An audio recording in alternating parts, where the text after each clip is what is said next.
talking about my dad passing, one story that comes to mind. When I was a kid, I was probably like 10. My parents and I went on vacation somewhere. I think it was like Lake Geneva in Wisconsin. If anybody's from the Midwest, they probably know what that place is. And we went there for vacation, and my dad and I went horseback riding.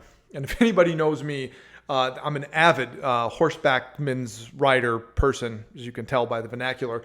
I don't do horse riding, but I did when I was 10, and my dad and I went, and we did one of these, little go through a trail kind of thing with a tour guide with a whole bunch of people. So there was probably like a dozen people there, and we went, got our horses, and everybody got a normal horse, my dad included, and I get brought the short, stumpy little horse called Fat Albert. So already I know exactly how this is going to play out. And we go along, and I'm, bumping around and just flopping around. I have no idea what I'm doing.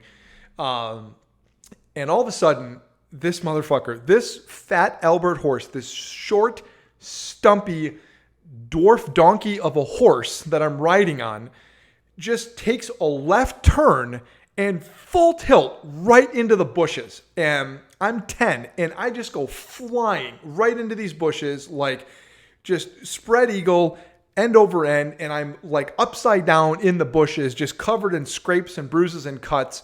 And the horse is freaking out as much as a tiny little dwarf donkey horse can.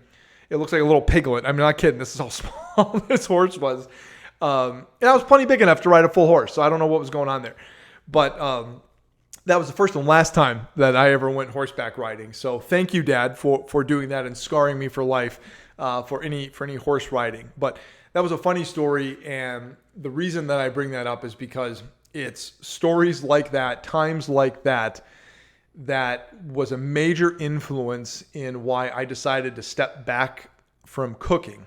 And I bring this up because I want to know if anybody else has experienced anything. Whoever's listening to this, you're driving around, you're on a walk, doing a workout, whatever. If you have gone through something similar where you let your ego kind of drive major decisions or a major decision for you that altered the course of your life, and not necessarily in a bad way. So for me, this story is 2008, 2009, I was working in transportation logistics, and I had been doing that since I was out of college. Like most people that graduate from college, you just find the first job of a place that will hire you that pays you something, and hopefully you can work your way up and then figure it out from there.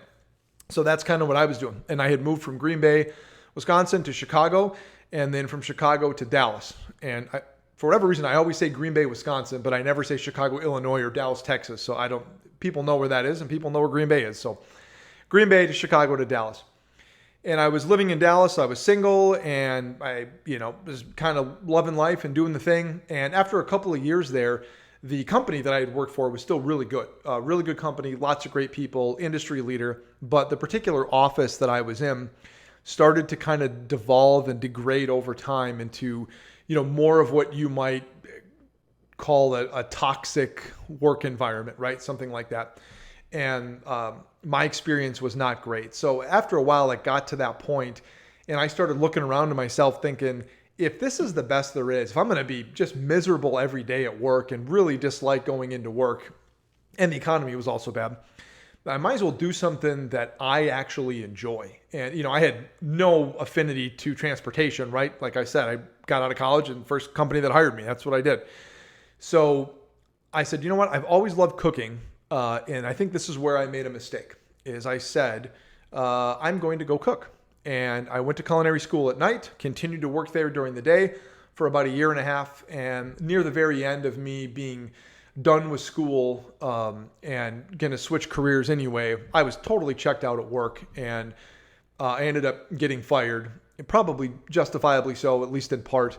Although the last 2 or 3 months, I did have like 6 different bosses with 6 different kind of methods of how I was supposed to do to my job. So if that's a little window into what the environment was like, but my fault. I probably should have been more focused and should have written it out better. But I made the switch, went to work, and the first week that I was on the job at where I was working, the Dallas Country Club, the first week, my parents called me and said, Dad is sick, he has cancer, and it's going to be an uphill battle. And I had just started, right, the journey there. I had just graduated. I had debt.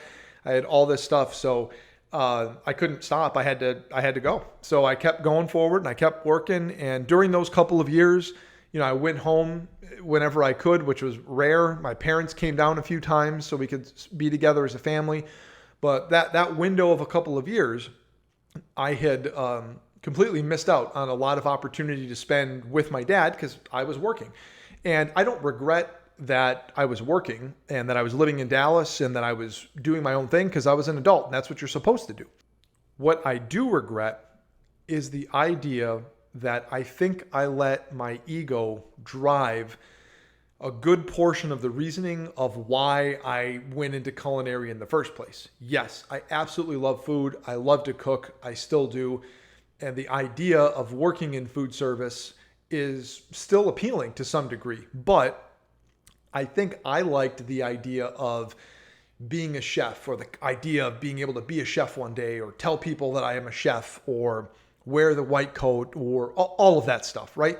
I think I sort of romanticized that, and that was the part that drove me more than maybe understanding what the day-to-day grind was going to be of the job. And I knew that. And my wife and I had talked, as we were getting married and after we were married, about kind of where I was and what that trade-off was going to be. And we kind of had an idea of what that was going to look like short term and then long term. But we were prepared to deal with an imbalance in life for a while, some nights, weekends, holidays, that kind of thing. But for me, I think the idea of wanting to be a chef and that kind of ego driven of like, look at me, I'm, a cool guy and everybody likes to talk about food and I could be the center of the conversation and all that.